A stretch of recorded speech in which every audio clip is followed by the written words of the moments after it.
The 2020 election cycle has already begun, and the superstars of the Democratic Party are now more left-wing than ever before, and they're already trying to outdo one another on the compassion scale. Well, the first thing I would do is restore what's been lost, the integrity and the compassion of this country. New York loves you if you are L or G or B or T or Q, if you are black or white or brown, if you are a Christian, a Muslim, or if you are Jewish, if you're a new immigrant or an old immigrant, New York loves you. And what makes us great is we have no tolerance for hate in our state. Catchy. He left off Asians and atheists. Okay. Of course, when Cuomo says no tolerance for hate, he really means no tolerance for conservatives and the positions that they hold. Because in Cuomo's compassionate New York, there's also no tolerance for the inalienable rights of the unborn. You know, the life in the womb that his own church says is sacred. I believe we should pass a constitutional amendment, not just a Roe v. Wade law, a constitutional amendment. Let's write the rights of Roe v. Wade into the state constitution so it can never be changed. I think what's going on here is that Cuomo, like so many on the left, is really worried. He's worried that the Supreme Court might reverse Roe, might send it all back to the states.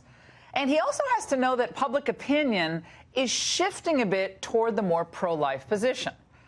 And by the way, if America's declining fertility rate continues, hey, Andy, I have a question. Who's going to pay all those taxes to support his pet projects? Of course, with zero regard for facts, Cuomo brags that he has this economic prosperity thing down. We're the most progressive government in the United States of America. We balanced budgets. We have the most socially progressive accomplishments of any state in the nation, and it's not even close. First big state to pass marriage equality. First state to pass $15, the highest minimum wage. Yay, the Democrat zombies, they actually pan the audience. They're all standing, they're applauding, standing ovation, but they're unconcerned with the real-world effects of some of those policies, namely this rise in the minimum wage. John Bluestein, who owns 6 restaurants in New York City, told CBS, "We lost control of our largest controllable expense. So in order to live with that and stay in the business here, we're cutting hours."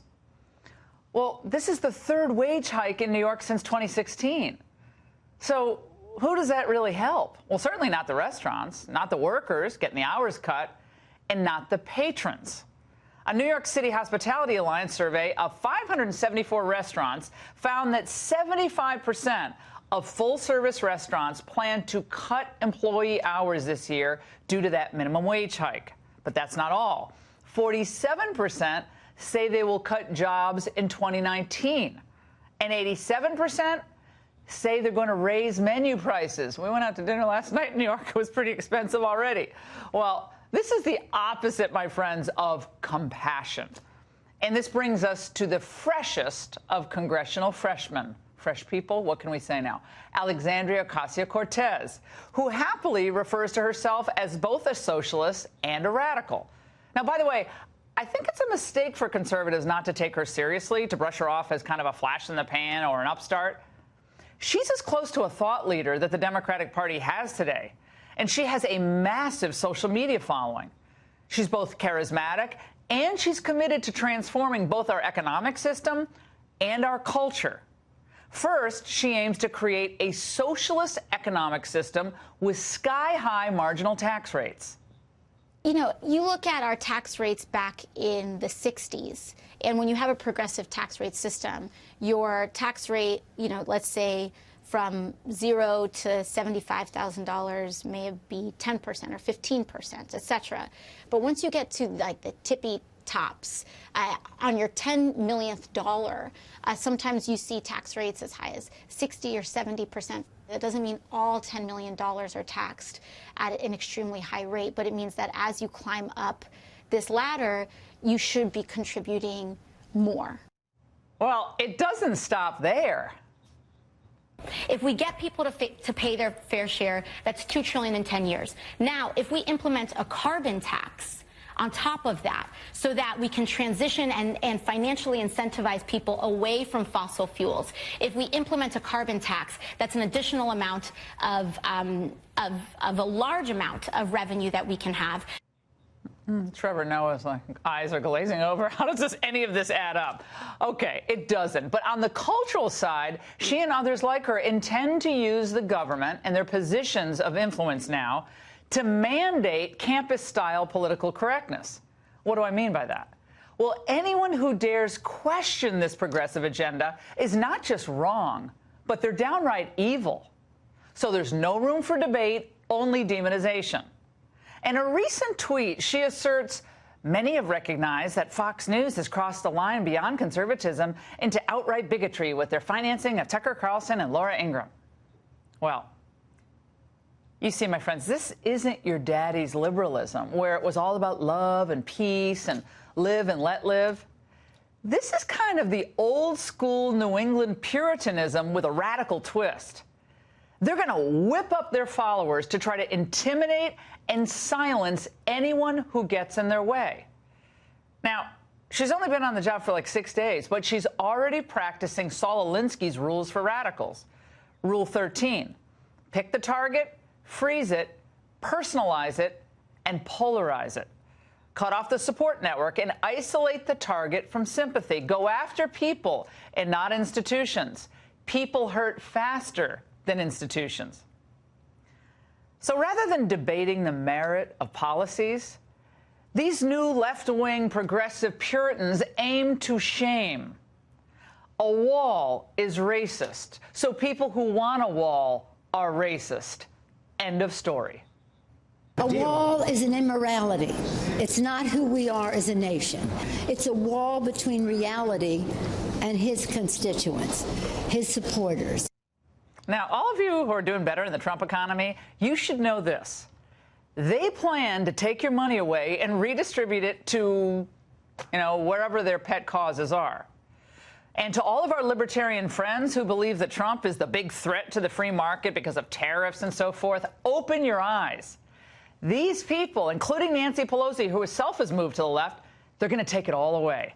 Freedom of speech, freedom of contract, freedom of religion or conscience. You think I'm exaggerating? I'm not.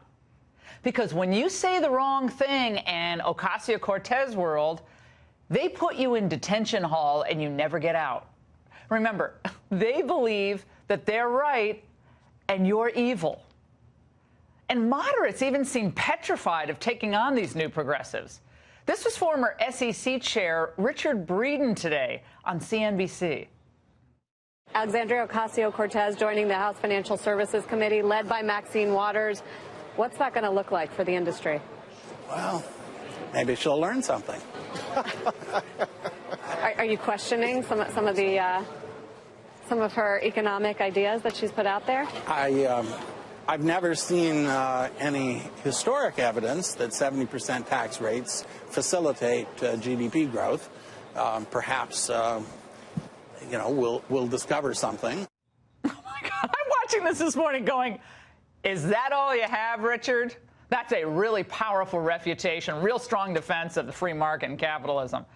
And Republicans ought to take the progressive takeover of the Democratic Party very seriously and offer a strong counter-narrative.